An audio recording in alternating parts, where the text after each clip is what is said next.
Fantastic. The big problem, and I had, and I don't have it here, I lost it. This morning at 3 a.m. I stole it from you probably. You've seen that yellow fluorescent material? Bright fluorescent? There's an example. The PhDs got, they said, if we could get a fluorescent road sign, that would be great because it would stand out. And so they put little pieces of fluorescent material down and put them out in the sunshine, They lasted about 1 week to 2 weeks before they lost their fluorescence. So the PhDs were shaking their heads. What can we do? How can we stabilize this? A technician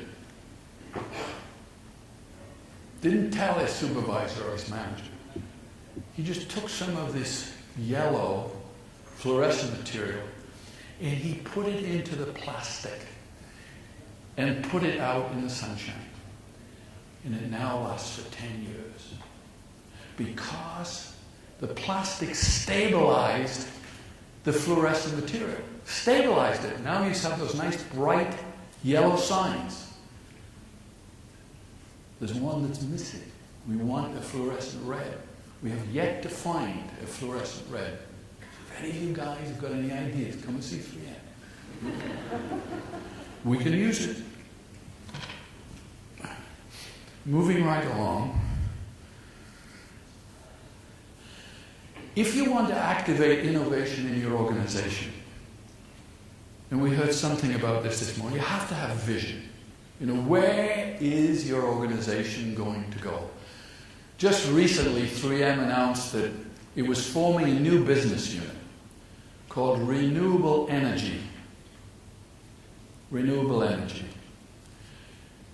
We were able to assemble different products already that we had at 3M that fit into that market. But by having a business unit called Renewable Energy and the technical people in that business unit, it focused their attention on, I wonder what other things and other technologies 3M, we can use that we hadn't imagined before. And already they're doing that. You have to have ambition. You have to have foresight, you have to have ambition. Most importantly, again, gets back to this freedom. You have to empower your employees to do it. This is the culture that we work in. And you have to draw and work with others, networking, which is what you are doing here today. You're networking. Don't just put this off as a day away from work. This is work. It's an opportunity to find out what other people are doing and wondering if you can network and be rewarded for your efforts. There's nothing more rewarding than recognition, not from management, recognition from your peers. 3M has different, I'm not quite sure if this comes up next. No, let's go back. 3M has different recognition programs. And the highest recognition program that we have for our technical people is called the Carlton Society. Now, I don't want to sound as though, I'm kind of patting myself on the shoulder here, or the back. But here's my 100 in the history of 3M. We now have 75,000 employees. 100 people have ever got this pin. That's it. There's no monetary reward. There's just the recognition. You were nominated by your peers. Management, the chairman of the board, hands you the recognition.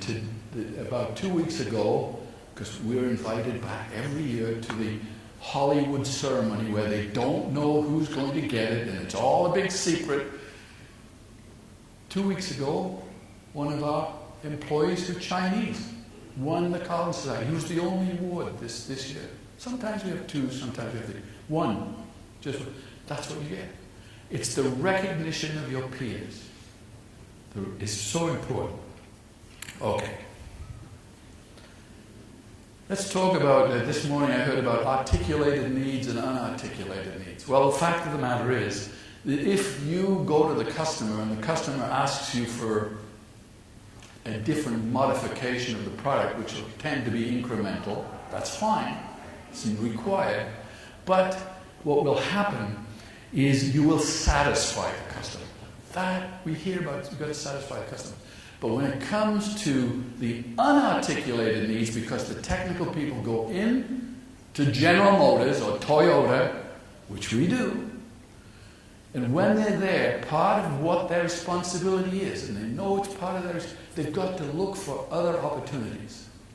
You see, when 3M 100 years ago invented abrasives for the automobile industry in Detroit,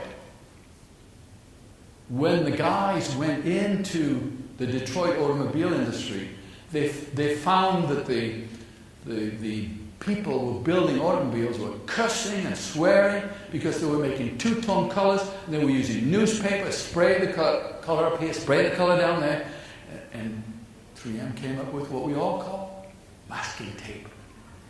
Masking tape!